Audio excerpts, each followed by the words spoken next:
શિયાળાની સિઝન એટલે એક પ્રકારે વસાણા અને શાકભાજીની સિઝન તો ખરી જ, પણ સાથે સાથે એવું કહી શકાય કે લગ્નની પણ સિઝન.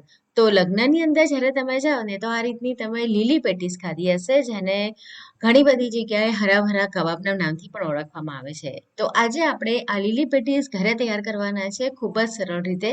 પહેલી જ વારમાં પણ એકદમ સરસ બનીને તૈયાર થશે અને એક અલગ પ્રકારનું ફરસાણ છે.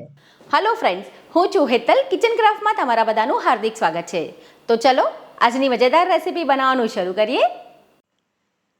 લીલી પેટીસ કહો કે પછી હરાભરા કબાબ, તો એની અંદર ઘણી બધી શાકભાજીનો આપણે ઉપયોગ કરવાના છે. તો મેં ફણસી, કેપ્સિકમ, ગાજર, પાલક અને વટાણા લીધા છે. આમાંથી તમારી પાસે જે પણ શાકભાજી ના હોય તો તમે એને સ્કીપ કરી શકો છો, અથવા તો તમારી પસંદગીના શાકભાજી આની અંદર એડ પણ કરી શકો છો. તો આગળ હું જણાવીશ કે તમે આના સિવાય પણ બીજા કેટલાક શાકભાજી છે તમે આની અંદર એડ કરી શકો. તો પહેલા તો ગાજરની છાલ કાઢી લેવાની છે અને આપણે એને આ રીતે ઝીણું ઝીણું કટ કરવાનું છે. આપણે જે દરેક શાકભાજી આમાં ઉપયોગમાં લઈશું ને એને એકદમ ફાઇન ઝીણા ચોપરથી ચોપ કરવાના છે. તો મેં અત્યારે આ રીતનું જે મેન્યુઅલ ચોપર આવે છે ને એ જ લીધું છે, અને એની અંદર આપણે ગાજરને ચોપ કરવા હોય ને તો થોડા નાના કટ કરીને એડ કરવા પડે છે. જો ઇલેક્ટ્રોનિક ચોપર હોય તો તમે થોડા મોટા ટુકડા પણ રાખી શકો. તો અત્યારે મેં 1 નંગ ગાજર લીધું છે. આટલી ક્વોન્ટિટીમાંથી લગભગ તમારી 12 થી 14 નંગ જેટલી પેટીસ બનીને તૈયાર થશે. ત્યારબાદ આપણે ફણસીને પણ કટ કરવાની છે અને એને પણ ચોપરની અંદર ચોપ કરી લેવાની છે. દરેક શાકભાજી આપણે ચોપ કરી લઈશું. આમાં તમે ઈચ્છો તો તમે ફ્લાવર પણ લઈ શકો છો. હા, કેબેજ લેવામાં નથી આવતી કારણ કે એમાં પાણીનું પ્રમાણ ઘણું વધારે હોય છે. મેં અહીં આગળ એક મીડિયમ સાઇઝનું કેપ્સિકમ લીધું છે. એના જે બીજ છે આપણે કાઢીને કટ કરી લઈશું, અને વટાણા મેં અત્યારે અહીંયા આગળ 1 કપ લીધા છે. તો આ બધી જ વસ્તુઓને આપણે ગાજરની જેમ ચોપરમાં ચોપ કરી લેવાની છે. તો બધી વસ્તુઓ અત્યારે તૈયાર થઈ ગઈ છે. તમારે જો આમાં તુવેરના દાણા નાખવા હોય ને તો એ પણ નાખી શકાય છે. તો આ રીતે મેં બધી જ વસ્તુઓ તૈયાર કરી છે. એકદમ ઝીણી મેં એને ચોપરમાં ચોપ કરી લીધી છે. તો આ રીતનું એનું ટેક્સચર હોવું જોઈએ. અને સાથે આપણને જોઈશે પાલક. તો અત્યારે મેં લગભગ વજનમાં 150 ગ્રામ જેટલી પાલક લીધી છે. એના આપણે ફક્ત પાન જ લેવાના છે, એટલે કે દાંડીઓ જે હોય ને જાડી એ નથી લેવાની. હવે પાલકને આપણે બ્લાન્ચ કરીશું, તો એના માટે પાણી ગરમ કરી એની અંદર થોડી ખાંડ, મીઠું અને ચપટીક જેટલો ખાવાનો સોડા નાખવાનો છે. અને એકદમ પાણી સરસ આ રીતે ઉકળે ને પછી એની અંદર આપણે પાલકના પત્તા એડ કરી દઈશું. આ રીતે તમે જો પાલકને બ્લાન્ચ કરીને ઉપયોગમાં લેશો ને તો એકદમ સરસ એનો ગ્રીન કલર આવશે. તમે જો પાલક પનીરનું શાક બનાવવા માંગતા હો તો તમે પાલકને આ રીતે બ્લાન્ચ કરજો, ખૂબ જ સરસ ગ્રીન કલર આવે છે. તો લગભગ 4 થી 5 મિનિટ માટે ઉકળતા પાણીમાં એને રહેવા દેવાની છે, અને ત્યાર પછી આપણે એને પાણીમાંથી બહાર કાઢી લેવાની છે. 5 મિનિટથી વધારે એને નથી રાખવાની. પાલક આમાં ચોક્કસથી એડ કરવામાં આવે છે, એના કારણે જ ખૂબ જ સરસ ગ્રીન કલર આપણી પેટીસની અંદર આવશે.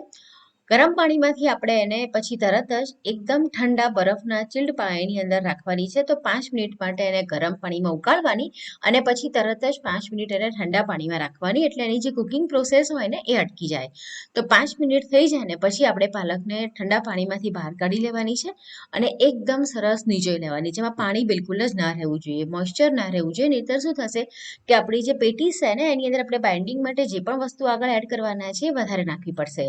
આપણે એમાં બને એટલું બાઇન્ડિંગ માટેની વસ્તુ ઓછી એડ કરવાની છે.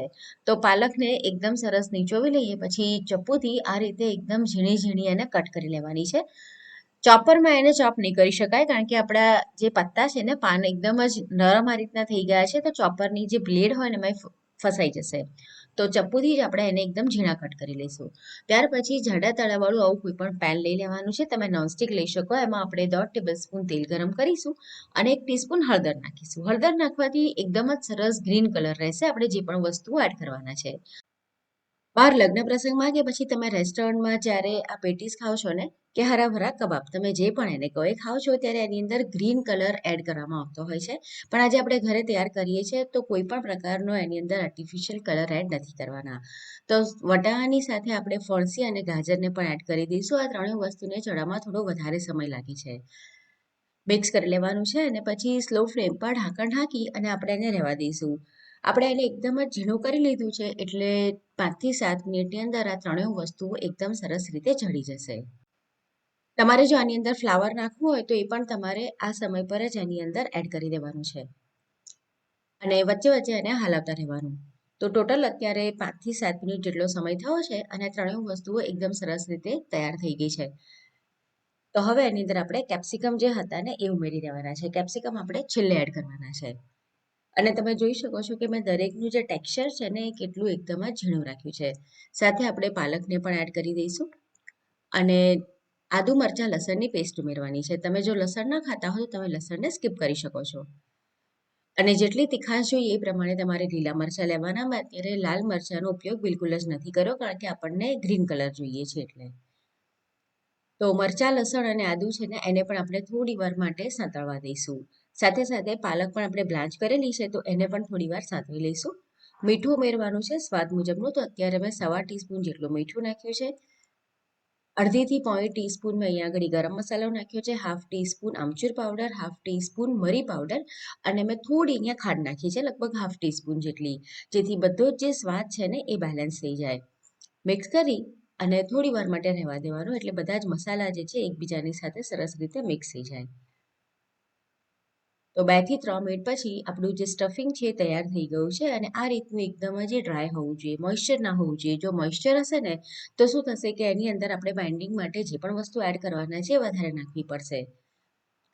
અને સૌથી છેલ્લે 2 મિનિટ માટે તમારે એને હાઈ ફ્લેમ ઉપર આ રીતે હલાવતા રહેવાનું એટલે જે મોઇશ્ચર થોડું ઘણું પણ હોય તે જતું રહે. ત્યાર પછી એની અંદર આપણે લગભગ 1 થી 1.5 ટેબલસ્પૂન બેસન એટલે કે ચાનો લોટ એડ કરવાનો છે.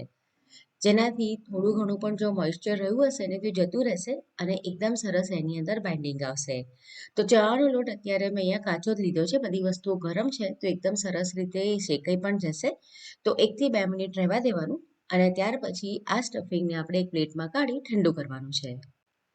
સ્ટફિંગને ઠંડુ કરવું ખાસ જરૂરી છે. જો ગરમ ગરમ હશે ને તમે એની અંદર હજુ આપણે આગળ જે વસ્તુ એડ કરવાની છે એડ કરશો તો એનું પાણી છૂટશે અને આપણું જે સ્ટફિંગ છે નરમ પડી જશે. બસ આ નાની નાની વાત છે જેનું તમારે ધ્યાન રાખવાનું છે. તો 5 થી 7 મિનિટ પછી એ થોડું ઠંડુ થઈ ગયું છે. તો હવે એની અંદર આપણે બાઇન્ડિંગ માટે અડધો બટાકો એડ કરવાનો છે. બહુ વધારે એડ નથી કરવાનો, ફક્ત અડધો બટાકો જ એડ કરીશું. એનાથી એકદમ જ સરસ બાઇન્ડિંગ આવી જશે. તો અત્યારે હું જે ફોક એટલે કાંટા ચમચી હોય ને એનાથી જ એને મેશ કરી દઉં છું અને એકદમ સરસ રીતે એને મેશ કરવો જરૂરી છે. એના કોઈ પણ મોટા ટુકડા ન રહેવા જોઈએ. અને સાથે એકદમ ક્રિસ્પી બને એના માટે મેં અહીંયા બ્રેડ ક્રમ્સ ઉમેર્યા છે. તો એ મેં 4 ટેબલસ્પૂન જેટલા એડ કર્યા છે. હવે બરાબર મિક્સ કરવાનું. જો તમને જરૂર લાગે, તમે જે સ્ટફિંગ તૈયાર કર્યું છે એની અંદર જો મોઇશ્ચર વધારે લાગતું હોય તમને, તો તમે અહીંયા આગળ બ્રેડ ક્રમની ક્વોન્ટિટી વધારી પણ શકો છો. તો પહેલાં તમારે આ રીતે મિક્સ કરીને જોવાનું. બટાકાના કોઈ પણ ચંક્સ હોય તો એને તમારે હાથેથી તોડી લેવાના. અને આ રીતનું બાઇન્ડિંગ આવવું જોઈએ. હાથને તેલવાળા કરી અને પછી આપણે નાની નાની ગોળ ગોળ પેટીસ વાળી લેવાની છે. અને પેટીસને આ રીતે થોડી ફ્લેટ એટલે ચપટી કરી દેવાની. કિનારી ઉપર જો ક્રેક્સ આવી હોય તો એને આપણે હાથેથી આ રીતે મિક્સ કરી લેવાની છે. તો એકદમ સરસ આપણી પેટીસ તૈયાર થઈ ગઈ છે. અને તૈયાર થઈ જાય પછી આપણે એની પર કાજુને વચ્ચેથી 2 ભાગમાં ફાડા કરી લેવાના છે અને એ એની પર આ રીતે સ્ટિક કરી દેવાનું છે, થોડું પ્રેસ કરી દેવાનું. આ દેખાવ માટે છે, ટોટલી ઓપ્શનલ છે પણ ખૂબ જ સરસ દેખાય છે. તો આ પ્રમાણે આપણે બધી જ જે પેટીસ છે એને તૈયાર કરી લઈશું. તમારે જો સાંજે બનાવી હોય તો તમે બપોરથી તૈયાર કરીને ફ્રીજમાં રાખી શકો અને જ્યારે તમારે તળવાની હોય તો તમે થોડી વાર પહેલાં એને બહાર કાઢીને પછી તળીને સર્વ કરી શકો. તો આપણે એને ડીપ ફ્રાય નહીં કરીએ, શેલો ફ્રાય કરીશું એટલે આ રીતના પેનમાં જ લઈશું અને એક એક આપણી જે પેટીસ છે એને આ રીતે મૂકી અને એને તળી લેવાની છે. બધી જ વસ્તુઓ આપણે એની અંદર પહેલાં ચડવીને જ લીધેલી છે એટલે ગેસની ફ્લેમ તમારે હાઈ જ રાખવાની છે. જો તમે ગેસની ફ્લેમ સ્લો રાખી હશે, તેલનું ટેમ્પરેચર ડાઉન હશે તો વધારે પ્રમાણમાં તેલ એબ્ઝોર્બ થશે. તો આ રીતે મૂકી અને પછી લગભગ 1 થી 2 મિનિટ રહેવા દેવાની અને પછી આપણે એને પલટી લેવાની છે. તો બંને સાઈડ એકદમ સરસ એનો કલર આવી જાય અને ક્રિસ્પી થઈ જાય ને ત્યાં સુધી તળવાની છે. તળાઈ જાય એટલે આ રીતના આપણે એક પ્લેટમાં નીકાળી દઈશું. કાણાવાળી પ્લેટ કે આવો ઝારો લઈ લેવાનો જેથી એક્સ્ટ્રા તેલ હોય તો બધું જ એબ્ઝોર્બ થઈ જાય. તો એકવાર આ તમે લીલી પેટીસ કે હરાભરા કબાબની રેસીપી ચોક્કસ ટ્રાય કરો. તમને આજની રેસીપી કેવી લાગી કમેન્ટમાં ચોક્કસ જણાવો અને આવી નવી નવી રેસીપી જોવા જો કિચન ક્રાફ્ટ ચેનલ સબસ્ક્રાઇબ ના કરી હોય તો જરૂરથી કરો. તો ફરીથી મળીશું